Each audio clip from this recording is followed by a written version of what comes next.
dia dalam gerakan Islam. Pada model gerakan Islam ketika itu, kalau tengok Abim baju Melayu, sama ada berkopiah atau tidak berkopiah. Kalau berkopiah pun kopiah putih. Itu Abim. That is Abim. But Anwar tidak masuk dalam kelompok pemaparan Abim sedemikian rupa. Anwar masih lagi kopiah hitam.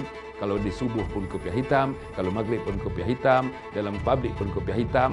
Presiden UMNO dan Perdana Menteri Malaysia, Dr. Mahathir Mohamad menyangka kejayaan beliau membawa masuk Anwar Ibrahim, pemimpin ABIM ke dalam UMNO, akan melumpuhkan PAS. Tetapi lebih 20 tahun kemudian, perhitungannya terbukti silap. Anwar menderhaka dan setelah disingkirkan telah mencari kekuatan dalam PAS dan menganwarinaskan PAS yang menjadi cabaran besar kepada UMNO dan kerajaan. Ikutilah bab kedua, manusia berbagai wajah.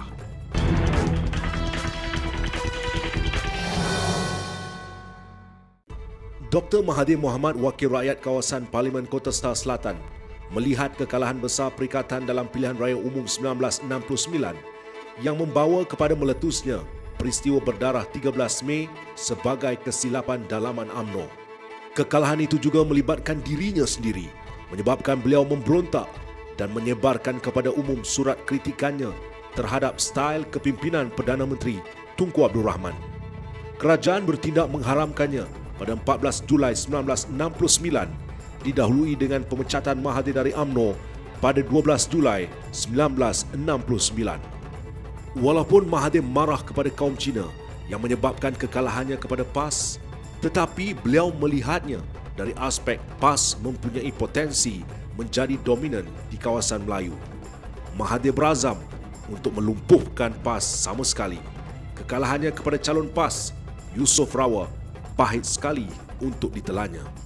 Setelah kembali kepada UMNO apabila Tun Abdul Razak mengambil alih pemerintahan negara, Mahathir dilantik menjadi Menteri Pelajaran, tetapi beliau terus mendukung keazaman untuk memerangi PAS habis-habisan. Formula paling berkesan bagi Mahathir melumpuhkan PAS ialah menerusi anasir dalamannya atau dari luar.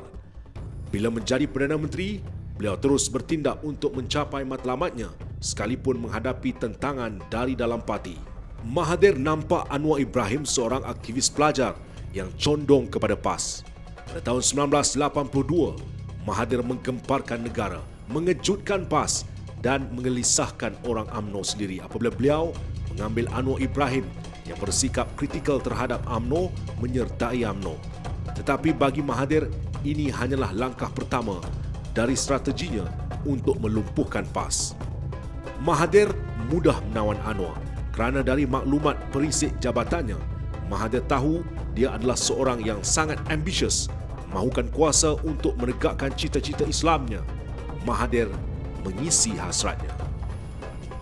Mahathir juga melihat Anwar penting kepadanya kerana latar belakangnya sebagai pejuang ABIM, bekas tahanan ISA dan rapat hubungannya dengan beberapa orang ulama Wahabi dari negara Arab dan pemimpin Ikhwanul Muslimin Mesir.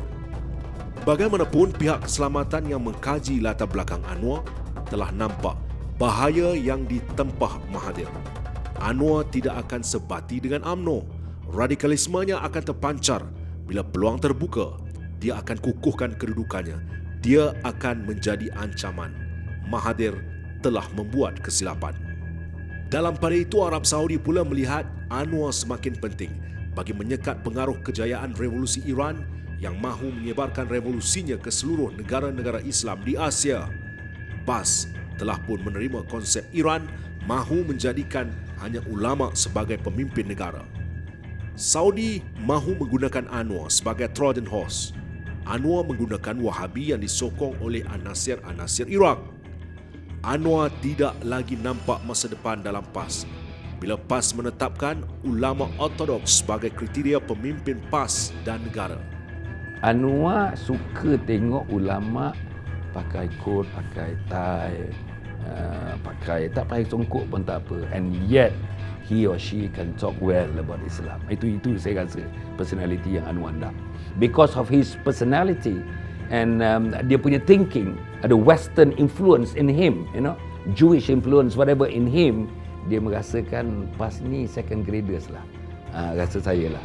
Ulama-ulama PAS ni pun tak standing dengan ulama-ulama kalau tengok yang di Mesir, di mana kan di Kuwait, di Qatar. Kan Qatar, Kuwait orang pakai coat, orang pakai tie dan sebagainya. This not reflected dalam PAS. Beliau menilai penyusupannya ke dalam UMNO sebagai tepat. Anwar cepat menyesuaikan dirinya. Dia adalah seorang yang to be anyone, to everyone. Kepada Saudi dia adalah Islamis tega dan kepada UMNO dia seorang yang liberal. Bagaimanapun di sebalik kecekapannya berlakon, perkahwinan larinya dengan Wan Azizah hampir mengancam nyawanya. Bapa mertuanya yang tidak menyukainya menemui Abdullah Badawi, seorang pemimpin UMNO, dan memberitahu akan memusnahkan the little bastard, tetapi telah disabarkan oleh Abdullah. Dengan kesetiaan, daya juang, dedikasi dan ada ketikanya rakus, Azizah yang berpewatakan menawan menjadi pembantu berkesan kepada Anwar. Wan Azizah teguh pada ideologi dan berpurdah sebelum pun mengenali Anwar. Dengan menyokong kenaikannya menjadi Ketua Pemuda UMNO dan memberikan segera jawatan Menteri Kebudayaan Belia dan Sukan, Mahathir menghantar mesej kepada rakyat bahawa tidak ada siapa lagi akan dapat menghalang kemarahannya bagi menghancurkan PAS, Parti Fundamentalis Islam. Anwar adalah mekanisme kepada strateginya. Mahathir yakin Anwar sebagai proteginya akan kekal dalam UMNO untuk bersama dengannya bagi menentang apa saja yang boleh menjadi halangan kepada perjuangan dan matlamatnya untuk meletakkan orang Melayu setaraf dengan kaum lain, tidak sebagai kelas 2 dalam masyarakat Malaysia. Anwar menambat hati Mahathir dengan menunjukkan bahawa semangatnya lebih besar dari Mahathir. Jika Mahathir chauvinis, dia adalah supremasi. Jika Mahathir percaya Melayu mesti mendapat hak istimewa, selagi mereka memerlukannya, Anwar menunjukkan kepada Mahathir bahawa dia mahu hak itu dikekalkan sehingga kiamat. Tetapi ada sesuatu yang tidak dapat ditandingi oleh Anwar tentang kelebihan Mahathir. Latar belakangnya sebagai pemimpin Islam yang radikal meragukan kaum lain berbanding dengan Mahathir yang sikap terus terang menyebabkan masyarakat bukan Melayu lebih meyakini keikhlasannya. Mereka lebih selesa dengannya.